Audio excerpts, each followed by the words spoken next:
पुराना हवेली जैसा घर गांव के किनारे। राहुल को अपने दादाजी की विरासत में एक पुरानी हवेली मिली थी।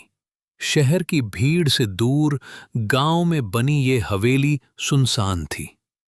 गांव वालों ने उसे चिताया, सीढ़ियों के नीचे मत जाना, वहां कुछ है। पर राहुल ने ये बात मजाक समझी।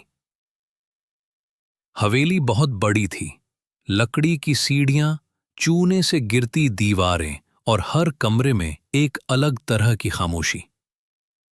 पर सबसे अजीब थी नीचे की तहखाने की सीढ़ियां, हमेशा धूल से ढकी, जैसे सालों से किसी ने इस्तेमाल ही ना किया हो।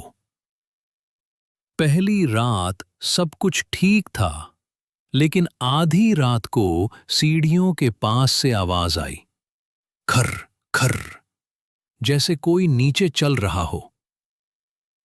राहुल ने मोबाइल की टॉर्च जलाई और सीढ़ियों की ओर बढ़ा। कौन है? उसने पुकारा। कोई जवाब नहीं। जैसे ही वो पहला कदम नीचे रखता, ठंडी हवा का झोंका उसे छूता।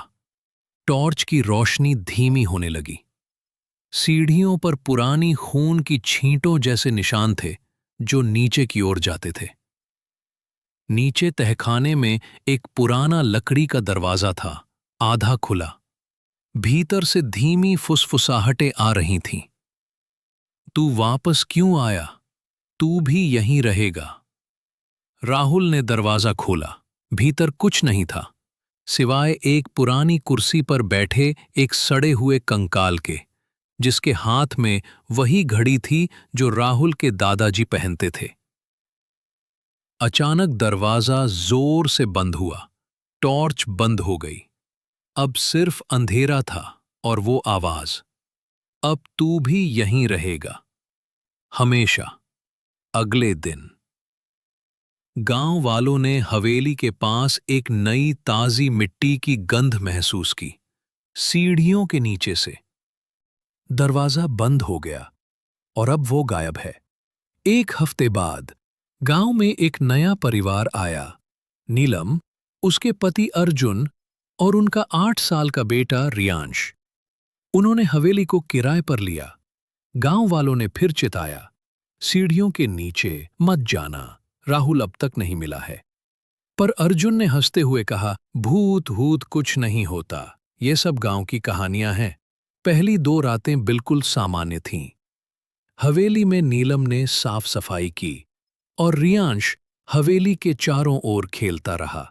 तीसरी रात रियांश ने अपनी माँ से पूछा, माँ, वो अंकल कौन है जो मुझे हर रात तहखाने से बुलाते हैं? नीलम चौंकी।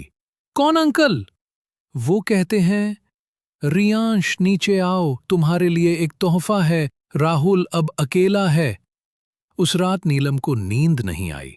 उसने तहखाने का दरवाजा बंद कर दिया और भारी ताला लगा दिया। पर अगली सुबह दरवाजा खुला था, ताला टूटा हुआ पड़ा था और रियांश गायब। अर्जुन ने पूरा तहखाना छान मारा। नीचे वही पुरानी कुर्सी थी, लेकिन अब उस पर कोई बैठा नहीं था। फर्श पर एक छोटी सी आवाज आई, मां। नीलम ने देखा, फर्श पर मिट्टी में लिखा था, अब मैं भी यही हूं। राहुल को अब दोस्त मिल गया है। नीचे से बच्चों की हंसी गूंज रही थी, हम और खेलेंगे हमेशा। अंत नहीं। अब हवेली में सीढ़ियों के नीचे 2 जोड़ी आंखें चमकती हैं, एक तीसरे का इंतजार करती हुई। परछाइयों की खामोशी। दरवाजा बंद होते ही राहुल ने खुद को घुप अंधेरे में पाया। मोबाइल की बैटरी खत्म हो चुकी थी। बाहर की आवाजें अब पूरी तरह बंद हो चुकी थीं। सिर्फ उसकी सांसों और दिल की धड़कनों की आवाज थी। अचानक उसे पीछे से किसी ने छू लिया। दादाजी?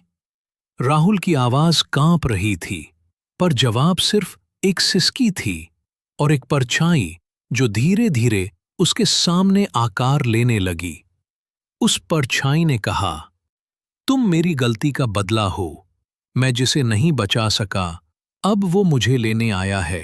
राहुल को अब धीरे धीरे समझ आने लगा कि वो कंकाल उसके दादाजी का नहीं बल्कि उनके पुराने दोस्त अर्जुन का था, जो 40 साल पहले इस तहखाने में बंद हो गया था। कहते हैं उस दिन तेज तूफान था और अर्जुन नीचे कुछ ढूंढने गया था, फिर कभी नहीं लौटा। दादाजी पर शक किया गया था, लेकिन कोई सबूत नहीं मिला। अब राहुल उसी तहखाने में था जहां अर्जुन की आत्मा इंतजार कर रही थी। दीवार पर खून से लिखा था, सच को उजागर करो तभी मुक्ति मिलेगी। राहुल ने साहस जुटाकर तहखाने की दीवारों को टटोलना शुरू किया। एक ईंट हिली और दीवार के पीछे से एक पुराना बक्सा निकला। उसमें थे अर्जुन की डायरी, दादाजी का एक खत और एक पुरानी जंजीर। डायरी में अर्जुन ने लिखा था कि वो दादाजी की गलती नहीं थी, सब एक हादसा था। राहुल ने जैसे ही जंजीर उस कंकाल के पास रखी, एक तेज रोशनी फैल गई और एक सिसकती हुई आत्मा मुस्कुराकर गायब हो गई। सीढ़ियां अब चुप हैं। सुबह गांव वाले हवेली के पास आए और देखा राहुल बेहोश था पर जिंदा। जब उसने सब बताया, गांव के बुजुर्ग बोले, अब हवेली को शांति मिल गई है। सीढ़ियों के नीचे अब कोई परछाई नहीं थी, कोई फुसफुसाहट नहीं, बस एक मौन जो कहता था, सच को जानने वाला अब कभी डरेगा नहीं।